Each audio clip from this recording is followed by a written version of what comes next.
we're going to be downgrading our game in order to get an item that's going to upgrade our base further.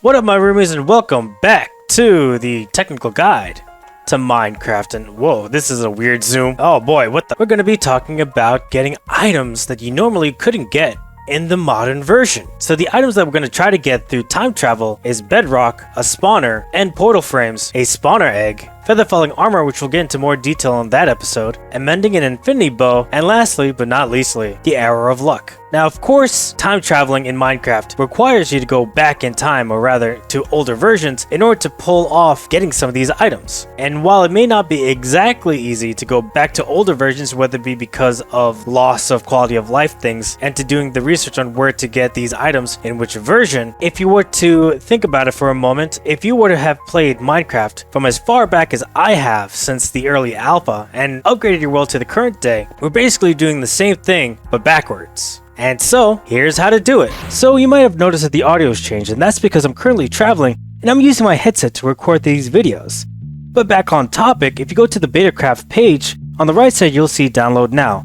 Click on that and you'll be able to download the launcher by scrolling down and seeing the Betacraft launcher version 2.0. By clicking that, it'll pull up the GitHub page, and then you'll see that there's going to be an asset tab on the latest launcher. Pick the associated operating system, which for me is going to be Windows, and download it. Once you've downloaded it, extract it and open up Betacraft. Go to the accounts page and then press add accounts. Open up the Microsoft link and then use the associated code in order to log in. And if you've done it right, you'll see that your account is right there. And then from here, we're going to go take a quick detour over to the Minecraft Discontinued Features Wiki, which you'll see on the top of this video or in the description below. On the front page, you'll see that there's going to be different editions, and for us, we're going to be using the Java edition. Click on that, and it'll pull up an entire wiki dedicated to all the discontinued stuff over the ages, over the versions of the Java edition, ranging from lava to water in the nether, and a bunch of other stuff that you could use for your own research purposes if you don't want to follow along with what I'm doing. But for me, since I know that I'm going to be doing bedrock, I'm going to type in the search bar, bedrock. And it'll pull up an items page. Click on that and it'll pull up the bedrock item wiki page for the discontinued. And then on the right side, you'll see that there's going to be a version range. In this case, it's going to be beta 1.6 test build 3. Using that knowledge, we're going to add the instance over on Betacraft. And to keep things kind of organized, we're going to change the instance name to bedrock. And then we're going to go over to the right side. Now, knowing that it's beta, we're going to click on beta and then scroll down until it says beta 1.6 test build 3, or in this case, TB3. Once you've done that, we're going to hit create, and it's going to download some stuff real quick. And that's mostly just to get all the stuff that doesn't exist currently, but exists way back then. And then from there, we're going to be able to play 1.6 beta. Quick interruption. I noticed that only 12% of you are actually subscribed to this channel. Watching this long, I must be doing something right, so if you like this video, hit that like button and please subscribe to this channel. Any support helps, and these videos take a bit long to make. Thank you so much, and back to the video. So you've done it right when you see on the top left of the screen the version that you've installed, in this case, beta 1.6 test build 3. We're going to open up the world as we usually do by pressing single player, creating new world, and we're going to change the world over to bedrock.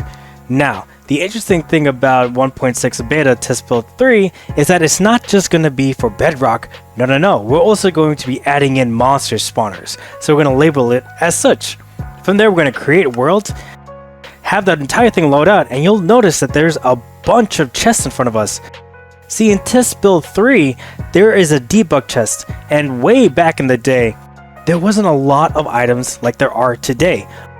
All the chests that you see in front of you are all the chests that existed way back in beta 1.6 test build 3. Now, of course, we're not going to be taking all of these. We're going to be taking only the monster spawners and the bedrock, but it's interesting to note that this used to be everything that used to be in Minecraft. The inventory and the selection really wasn't that much, and you could see how much the game has progressed from way back in the day, and it's crazy.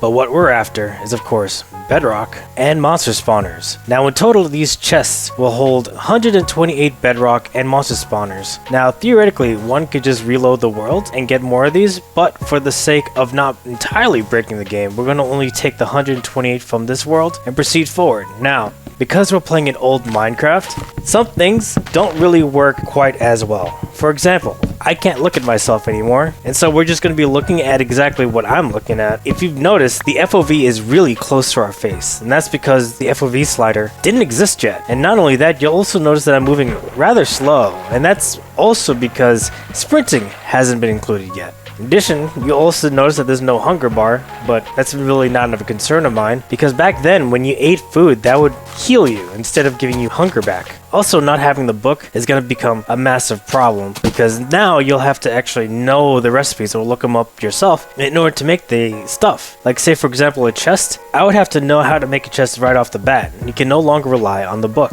Now why are we making a chest? Well, the answer is quite simple. We're gonna go find a place away from that beginner area, put the chest down, and then update our world. Man, I move slow. I forgot how much I actually sprint in Minecraft. This takes so long to move. I wonder how I did it back in the day. So ideally, the place that we want to look for is a place that's sort of isolated, kind of like an island. But if push comes to shove, really anywhere is fine. I just would prefer for it to be isolated, just so we could better move this world into another world. And this right here looks fine, so we're gonna put down our chest. And I actually don't remember if you can make a double chest. Oh, you can. Okay, cool. So we're gonna pop this open, drop all the stuff that we've gotten in this world so far, and then we're gonna update the game.